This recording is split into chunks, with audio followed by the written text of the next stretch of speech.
সালাত সম্পর্কিত কিছু হাদিস এবার আমরা জানবো ইনশাআল্লাহ। সূরা মুদাসসির 42 থেকে 43 নম্বর আয়াত, আল্লাহ বলেন, মা সালাকাকুম ফি সাকর, কিসে তোমাদেরকে জাহান্নামের আগুনে প্রবেশ করালো? জান্নাতীরা জাহান্নামীদেরকে জিজ্ঞেস করবে, কিসে তোমাদেরকে সাকার নামক জাহান্নামে প্রবেশ করালো? আর সেই জাহান্নামের উত্তর দিবে, ক্বালু লাম নাকু মিনাল মুসাল্লিন, আমরা সালাত আদায়কারীদের, আমরা নামাজ আদায়কারীদের অন্তর্ভুক্ত ছিলাম না। সুনানে তিরমিজি হাদিস নাম্বার 2618, قال رسول الله صلى الله عليه وسلم بين الكفر والإيمان ترك الصلاة, কুফর ও ঈমান উভয়ের মাঝে পার্থক্য হলো সালাত পরিত্যাগ করা, নামাজ ছেড়ে দেওয়া।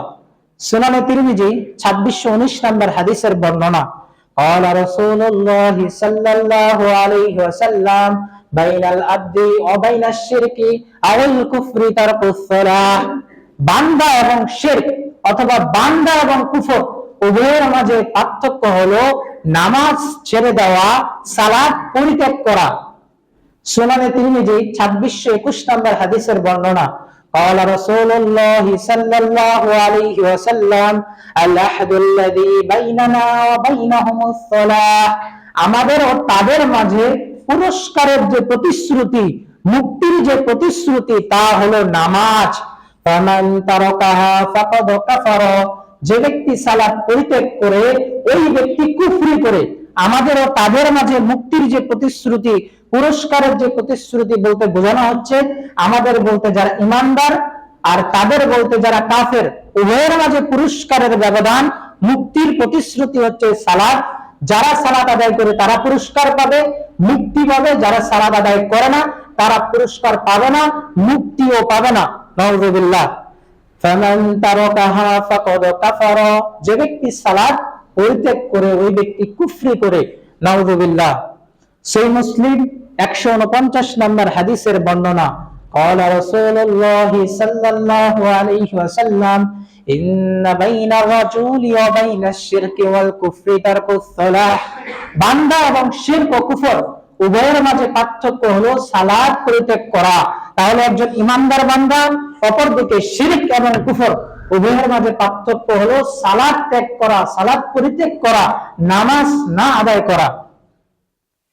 সুনানে নাসাই 465 নম্বর হাদিসের বর্ণনা, قال رسول الله صلى الله عليه وسلم إن أول يحاسب به العبد بصلاته, কিয়ামতের দিন সর্বপ্রথম তার বান্দা থেকে সালাতের হিসাব নেওয়া হবে।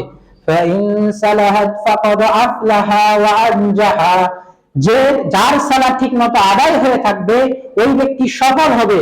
وإن فسدت فقد خبا وخسر, এবং যে ব্যক্তির সালাত ঠিকমতো আদায় না হয়ে থাকবে ওই ব্যক্তি ক্ষতিগ্রস্ত হবে এবং ধ্বংস হবে।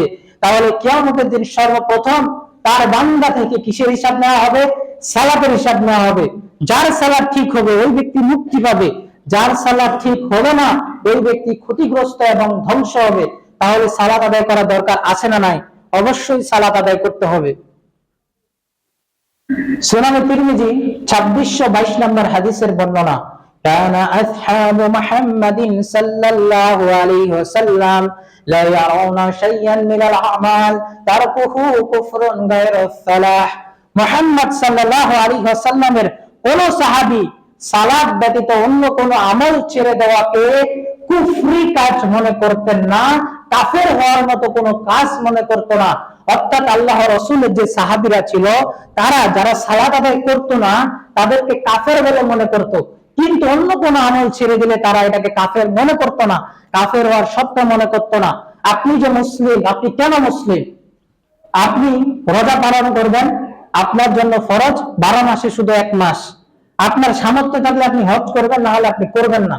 আপনার নিসাব পরিমাণ সম্পদ থাকলে আপনি যাকাত দেবেন, না হলে আপনার যাকাতও দেওয়ার প্রয়োজন নয়। তাহলে আপনি যে মুসলিম, আপনি কেন মুসলিম? আপনি যদি সালাত না আদায় করেন আপনি কিসের মুসলিম? কারণ একজন মুসলমানের কাজই তো হচ্ছে সালাত আদায় করা। এই কাজটা ছাড়া আপনাকে ইসলাম আর কোন কাজটা দিয়েছে? আর তো কোনো কাজ নাই। প্রথম এবং সবচেয়ে বড় যে কাজ সেটা হচ্ছে সালাত আদায় করা। আপনি মুসলিম, আপনাকে সালাত আদায় করতে হবে। এখনো যদি কোনো একটা অমুসলিম ইসলাম গ্রহণ করে, তার উপরে এখনই এই জোহরের সালাত ফরজ, তাকে জোহরের সালাত আদায় করতে হবে। তা আল্লাহ রাব্বুল আলামিন আমাদেরকে সালাত যথাযথভাবে আদায় করার তৌফিক দান করুক, আমিন।